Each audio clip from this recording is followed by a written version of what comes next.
Okay, so today we're going to be reading from chapter 3, text 21. Please repeat after me. Yad acharati shreshtas tad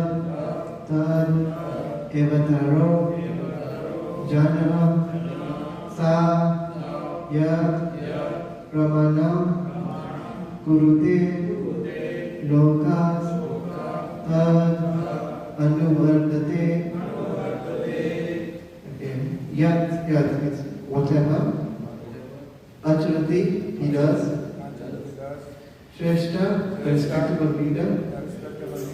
That is that. That and that alone. Eva, certainly. Itaraha, common. Jana, person. Sa, he. Yat, whichever. Pramanam, example. Kurute, does perform. Loka, all the world. Tad, that. Anuvardate, follows in the footsteps. Translation by His Divine Majesty Prabhupada. Prabhupada ki jai. Whatever action a great man performs, common men follow, and whatever standards he sets like exemplary acts, all the world pursues. But people in general always require a leader who can teach the public by practical behavior. A leader cannot teach the public to stop smoking if he himself smokes. Lord Chaitanya said that a teacher should behave properly before he begins teaching. One who teaches in that way is called Acharya, or the ideal teacher. Therefore, a teacher must follow the principles of Shastra to teach the common man. The teacher cannot manufacture rules against the principles of revealed scriptures. The revealed scriptures, like Manu Samhita and similar others, are conceived with standards, books to be followed by human society. Thus, the leader's teachings should be based on the principles of such standard Shastras. One who desires to improve himself must follow the standard rules as they are practiced by the great teachers. The Shriman Bhagavatam also affirms that one should follow in the footsteps of great devotees, and that is the way of progress on the path of spiritual realization. The king or the executive head of a state, the father and the school teacher are all considered to be natural leaders of the innocent people in general. All such natural leaders have a great responsibility to their dependents. Therefore, they must be conversant with standard books of moral and spiritual laws.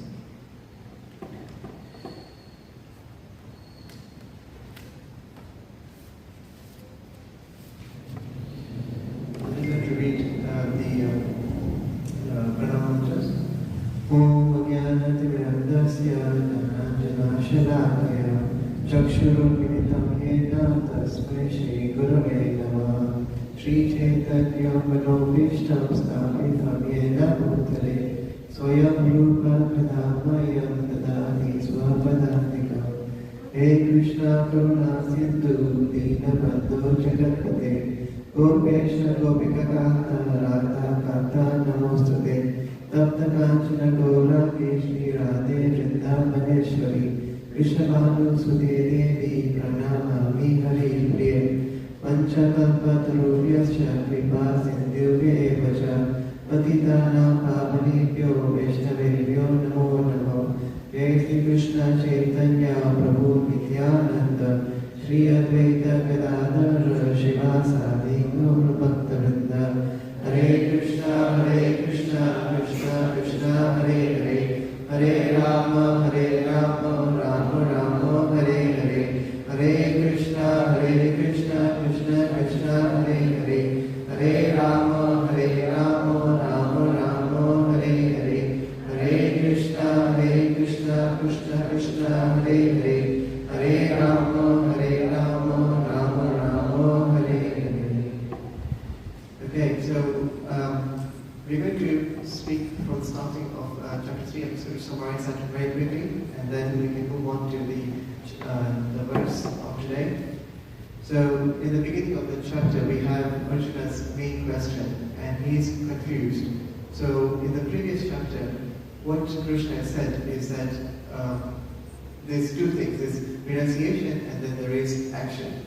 And you should make sure that all abominable activities are put away by Buddhi Yoga. And now this verse, which is in chapter 2, verse 39, is what sticks to Arjuna. And Arjuna is like, okay, so you're telling me that all abominable activities need to be removed by Buddhi Yoga. So, and in his mind, fighting is an abominable activity because it's going to create catastrophic results. So he thinks that it's abominable. So, and then in the later chapter, later in the chapter, Krishna says to go and fight. So this confuses Arjuna, and he's asking, okay, so what is best for me? Do I need to act or fight, or do I need to use intelligence and not fight? So which is better for me? So please tell me.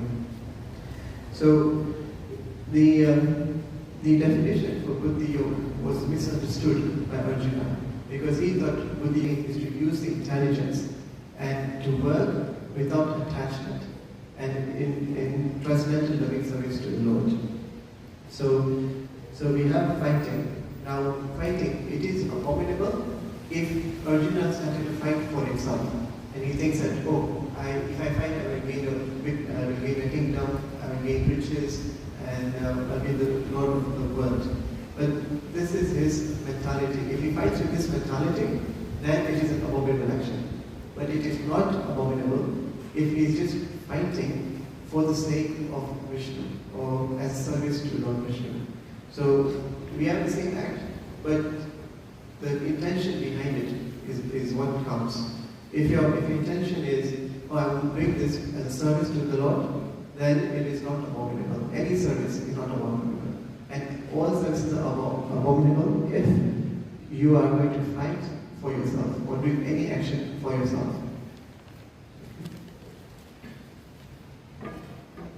So then Arjuna's conclusion is like, okay, which is better, action or renunciation?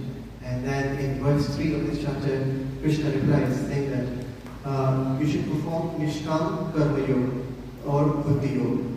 And he further clears the doubts of Arjuna around this particular word, what is Nishkam Karma Yoga. So there are two reasons why we should perform Nishkam Karma Yoga. One, it's better than premature renunciation.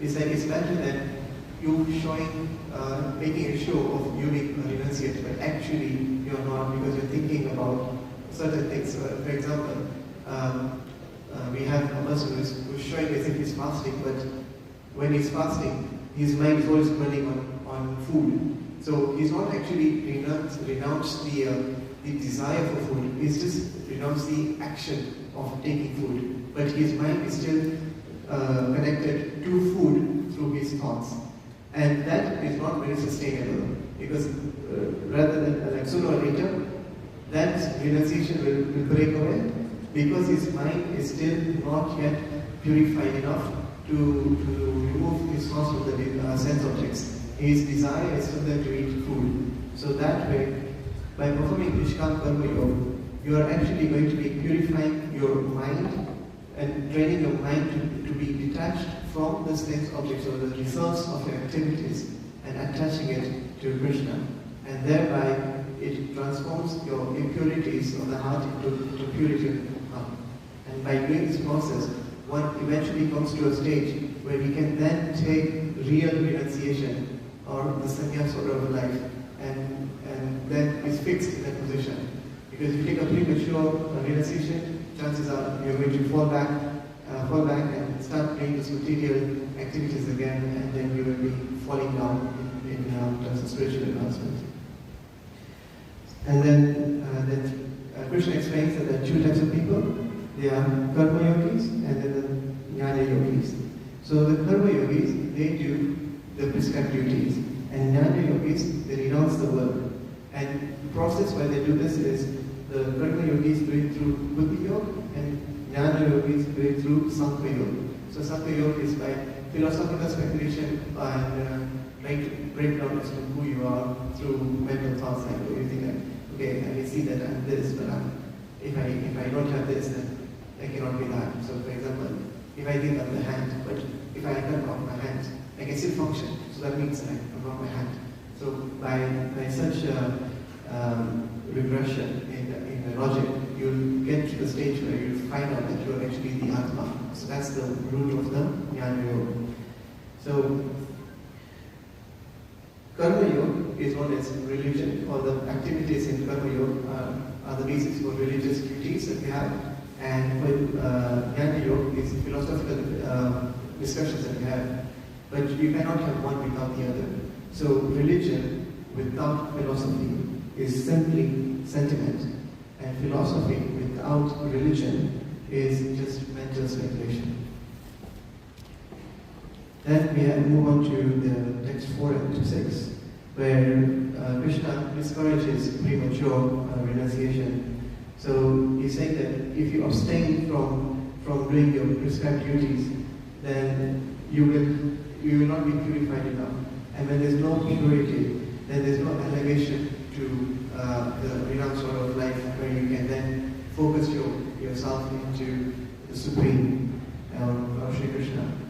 And so when you're at the impure heart, or when you're impure, in that stage, you do need some activities to keep your mind focused, to keep your senses occupied, and you occupy them in devotional service, and that way it will naturally purify while you do your activities, and you will not be bonded, or you will not have any bondage.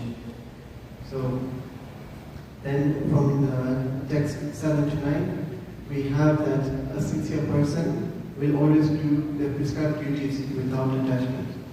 And that's very important. They do it without attachment. And attachment is what? They don't focus on the results of that activity. They're both going to be sitting an exam. Now Raju is 50% of the time focusing on sitting the exam, and 50% of the time thinking about how to focus the exam, and then focus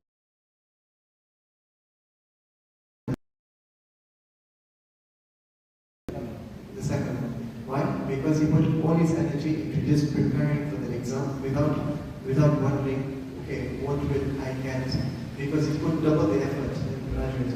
And so naturally, putting in more effort, you're going to get better mark.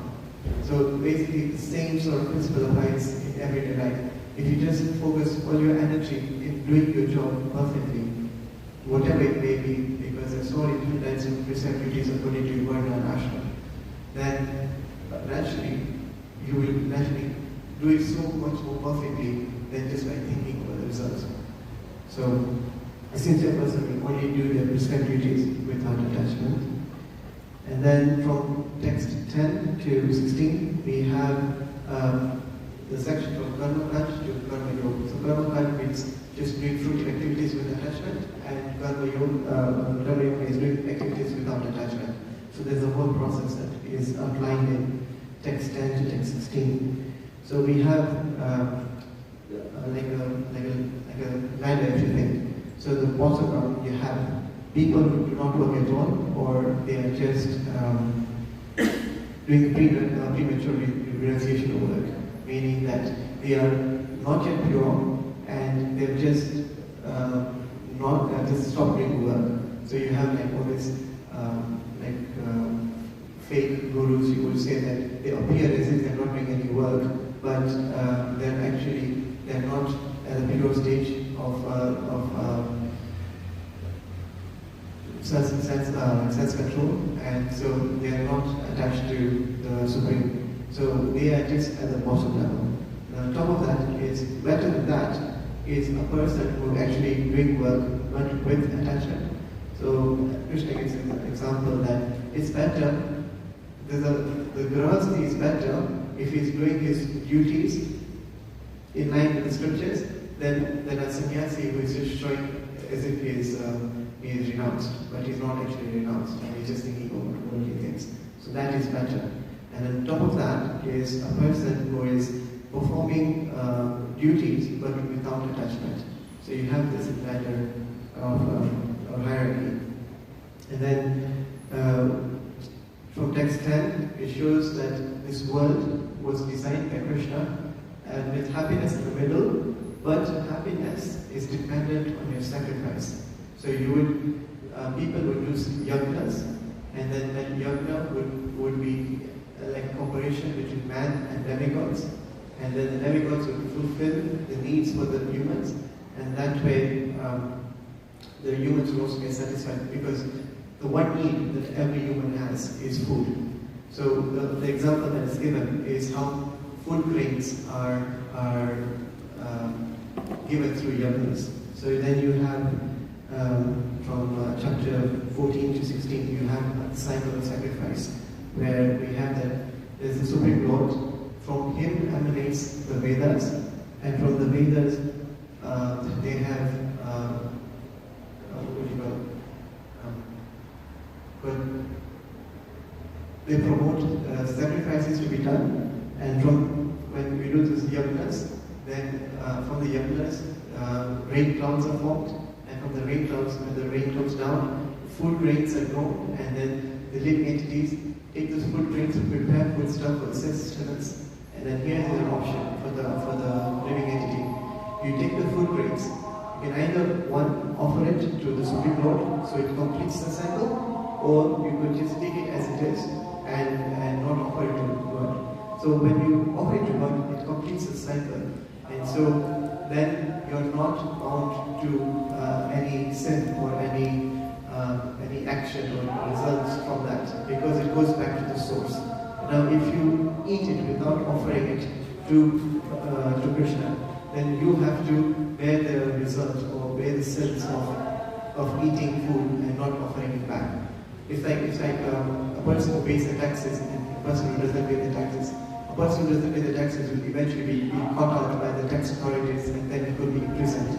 While the person who keeps on filing the tax returns are never going to be chased unnecessarily by the tax authorities. So it's similar like that. And then what happens is, after you've purified yourself, then does the purified person need to work? And the answer is yes, they do work, but they do not work for themselves. They work for showing an example to everyone else. So if you remember, we had discussed the three levels. So we have a person who is premature renunciation of work, means they are still attached to the sense objects, but they don't do any work at all. Then you have a person who is doing work, but they are also attached to the results. Then you have a person who is doing the work, but not attached to the results. And then once you get to that stage, it's like as if saying that you have no sense, like no desire for material objects, because you're not at all attached. You're just doing stuff out of duty and out of love and as a service to Lord Krishna. So such people, they do not need to work, but they still work so as to show an example to the people below that this is how you can reach this level. So, for example, you have say a maths teacher. So maths teacher is doing like a problem on the board. He can probably calculate everything in his head, but when he's explaining it to the children, he will show, okay, do this plus this equals to that, times this, you'll get that. He could probably do the whole sum in his head, but he will show the steps so that the persons, like students, will be able to follow each and every step, and eventually they will also get to a level where once they've got mastery over their subject, they will also be able to calculate everything off their head and stuff like that. So then text 17 and 18, it says that a self-realized person who is, as we said, is at the highest level, he has got no duty. And why doesn't he have any duty? It's because he has a pure heart. And because of a pure heart, he has no material desires for himself. If he doesn't have any desires for himself, he has got no work to do as such, because he's in no need for duty. And he remains neutral to any duty that is given to him. it doesn't matter what kind of duty is. His only concern is whatever we do, is it pleasing the Lord? So we have an example where in the UK there was a temple president, and he was actually very, very humble, and he was not at all attached to any service that he had. So he was once taking out the trash, and he's the temple president. And then there was a very high member of society who came, and he demanded to see the temple president. And they passed by to temple president where he's taking out the trash, and he's like, oh, he's inside. The temple president is inside. He insulted the temple president. He says that he's inside. So this high president of society went inside and looked around, and then they found another monk, and he said, okay, are you the temple president? He said, no, it's the guy who's taking out the trash. And then he was shocked, and they said, you're the temple president, why are you taking out the trash? And I said, oh, it's just because there was no one available and it needed to be taken out, so I just went and took it out. And I'm not the temple president. The temple president is Shri Radha Gokulandam. I'm just the resident. Remove the P. I'm just the resident of the temple. He's the president. So such is his attitude of a person who is a self-realized soul.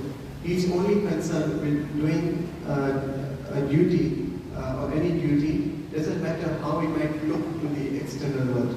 He's just concerned about doing stuff for the pleasurement of the lordships. And so then we go to text 19, and they say that so the self-realized souls, they do obligatory work with detachment, and so they're not at all attached to the results of their work. Recently, there was a sannyas initiation in the UK, and the head monk of the UK temple, he was a brahmachari for 20 years, and he was a very, very powerful devotee. And he displayed such renunciation. He has created so many programs, and he's built it up from startup, and he has got no ego of himself. And as soon as he became successful, he gave it to others to run. He did not take any credit for creating so many programs that are so successful in the UK. And so such renunciation, such detachment to the work that they do makes them a candidate to take on the renounced order of life, because they're working with detachment. They're not attached to, oh, I'm the one who's created such a successful operation here. I should take the credit. No, he's done it, he's successful, give it on to other people. So that sort of detachment is very admirable, and it's like an opulence, as I say. And so then we move on to yesterday's text, where Arjun is basically wondering, okay, so Krishna's told him, okay, this is what a self-realized person is. But now he's thinking, like, is there an example that can show me or make me understand that who exactly is a self-realized soul? And so in the last text, Krishna gives the example of Maharaj Janak. Maharaj Janak was such a great devotee, and he was like a Raj Rishi. So Raja means king, and Rishi means saint. So he was a very saintly king. And he was doing his duties so perfectly. And through his activities and his prescribed duties, he eventually was purified. He was a great devotee, and he attained God consciousness there. So now we come to today's text, which is that common men follow a great person. So the main 2 points that I want to pick up from this purpose is that a leader has to teach the public by his own practical behavior. And the example that Prabhupada gave is very apt. A smoker cannot go and tell other people to stop smoking, because that's a very contradictory statement. And then we have Srila Prabhupada's guru, His Holiness Bhaktisiddhanta Saraswati Thakur. And he said a very, very profound statement, is that I am preaching 24/7, but I speak sometimes. And if you think about it, so what does he mean that I'm preaching 24/7, but I'm only speaking sometimes? He's trying to say that I am preaching through my behavior. So there's acharya, the acharya and the prachara, acharya and prachara. So a person who is an acharya is a person who does his prachara through his acharya. So we have that example. And even Prabhupada himself, like Prabhupada himself is a perfect acharya. He could live the Gita 24/7. Just like observing his life, you get to understand the meanings and the teachings of the Gita wisdom. He would live the Gita all his life. And if you just read the Prabhupada Lilamrita, which I really encourage you guys to do, is really profound.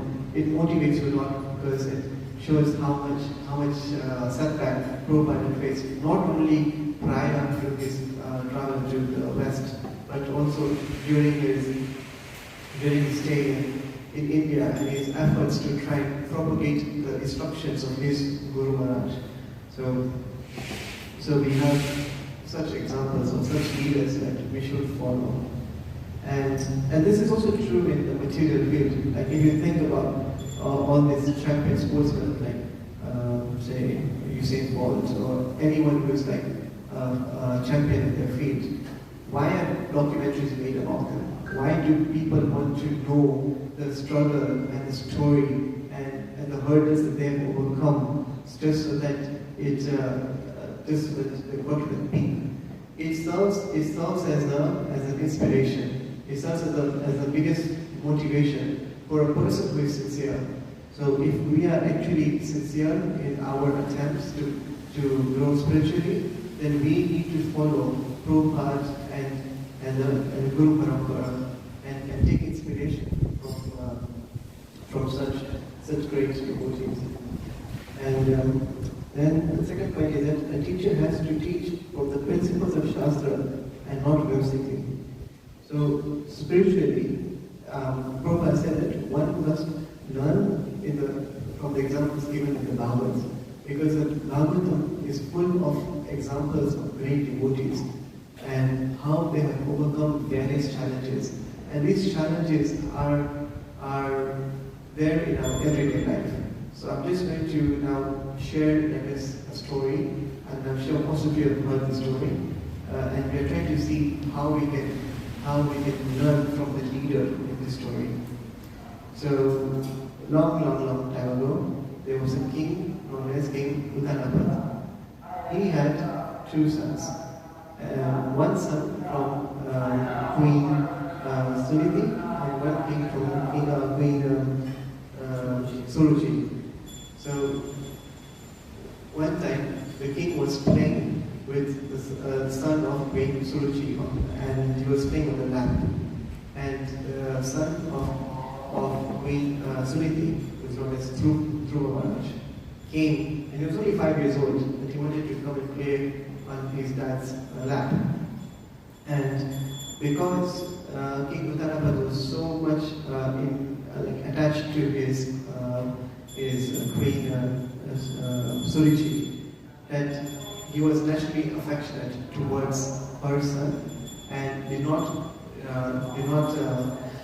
give any attention to Dhruva Maharaj, who was coming up to climb up to his lap. And so Queen Suruchi, with pride and envy, she said to Dhruva Maharaj that you cannot play on your father's lap until and unless you walk through my home. So what she's trying to say is that, as long as you are the son of Queen Suniti, there's no chance of you ever playing on your father's laps. You have to die and take birth as my son for you to be able to play on your father's laps. And for a 5-year-old boy, this absolutely shattered him.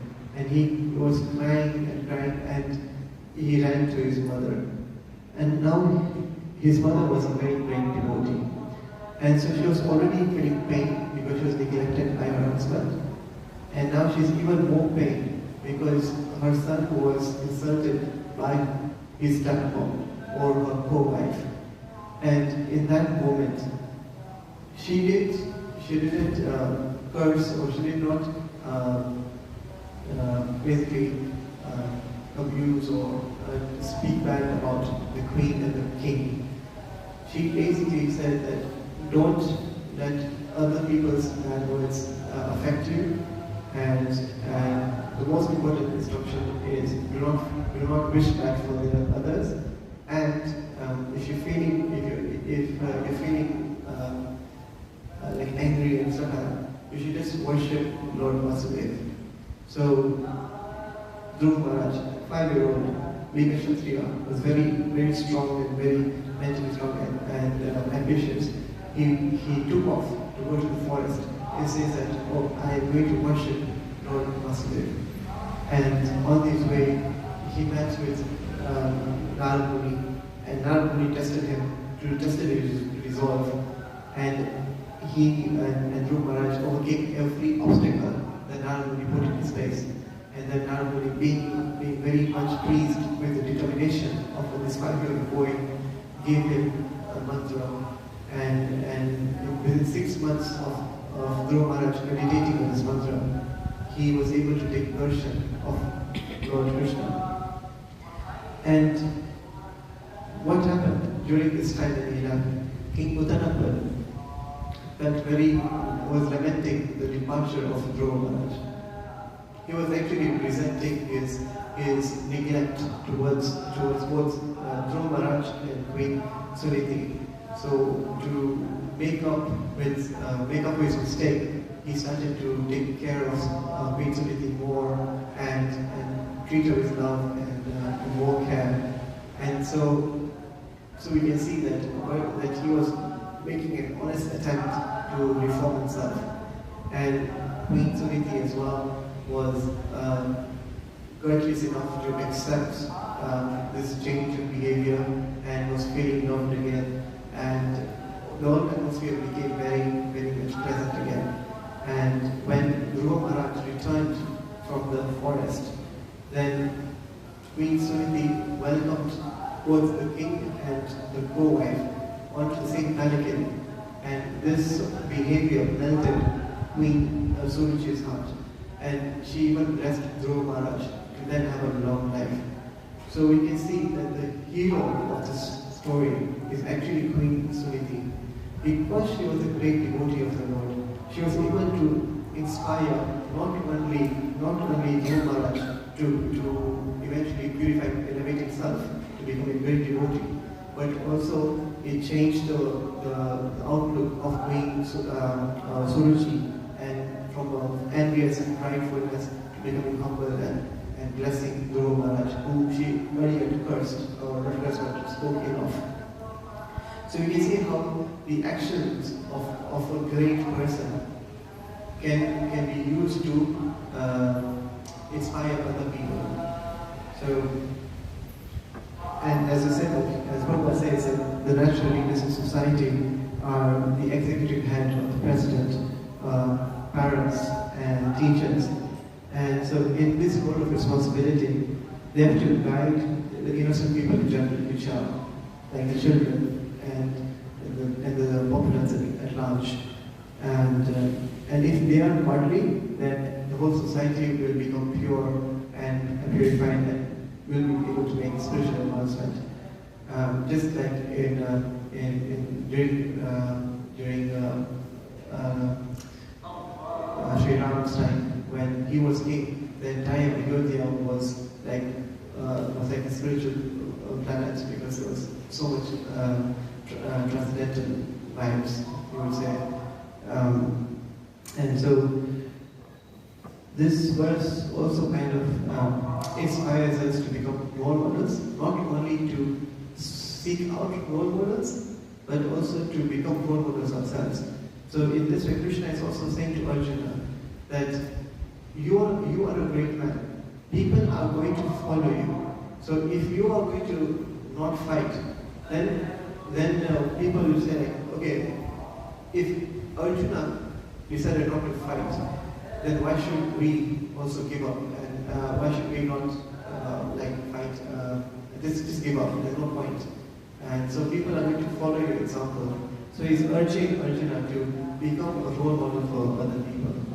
And even us, we can also become role models for everyone, because we do not know what and when our actions are going to impact somebody in a very profound way.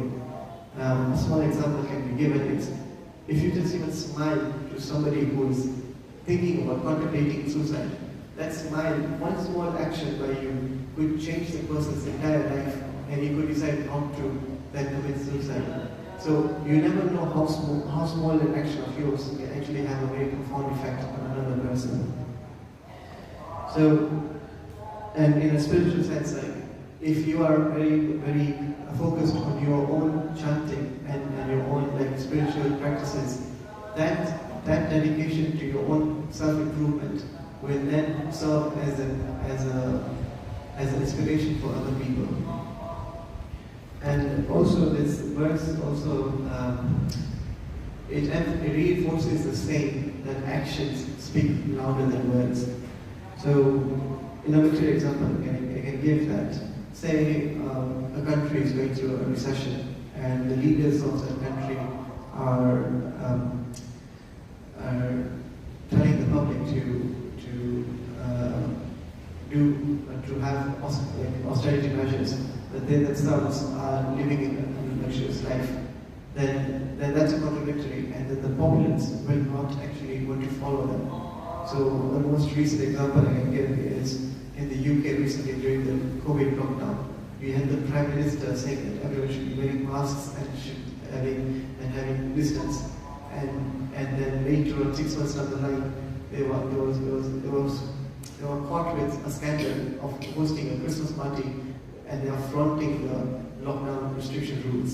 So that caused a lot of backlash and a lot of revolt in the public, and the violence was being contained to such a degree, became out of control because no one was then following the rules, because they say that if our leaders are not following the rules, why should we? So we have that example as recent as last year. And so we have that example, and then in a spiritual way, you could say that many people are not fond of spirituality because we have so many godmen who say one thing, but they preach simple living, but then they are living a luxurious life. So if you're not preaching if you're not living what you're preaching, then that's a disconnect, and that disconnect is what breaks down the entire system. And so we have the point that action speaks louder than words.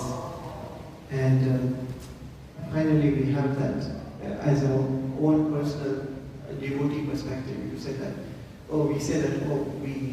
we worship Lord Krishna, or we put him first. But what happens when we say that, and then we put worldly things on top of him when we are tempted?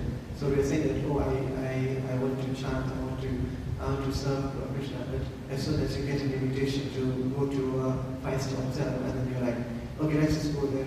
You put Krishna second.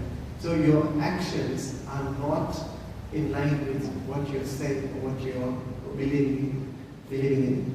But Krishna is so merciful that he will take those words, he will find your voice inside your choice. So your choices might not reflect that you are a devotee of Krishna, but Krishna is so merciful that even just your attempt of chanting the Hare Krishna mantra, Hare Krishna, Krishna Krishna, Hare Hare, Hare Rama, Rama Rama, Hare Hare. Even just chanting these broken names, it will attract Krishna's mercy and Krishna's attraction towards you will increase. And so we should try with our sincerest effort to try and make our voice and our choice in harmony. And once we do that, we'll have spiritual advancement. And we ourselves will also be able to become leaders in society and be able to inspire everyone else. So, thank you, Hare Krishna. And if I have made a mistake, please let me know. And I'm in a company of people who are much older than me and much more advanced than me. So please bless me in my spiritual journey and let me know if I made a mistake. Hare Krishna. You are very nice class. Nobody is expert like that.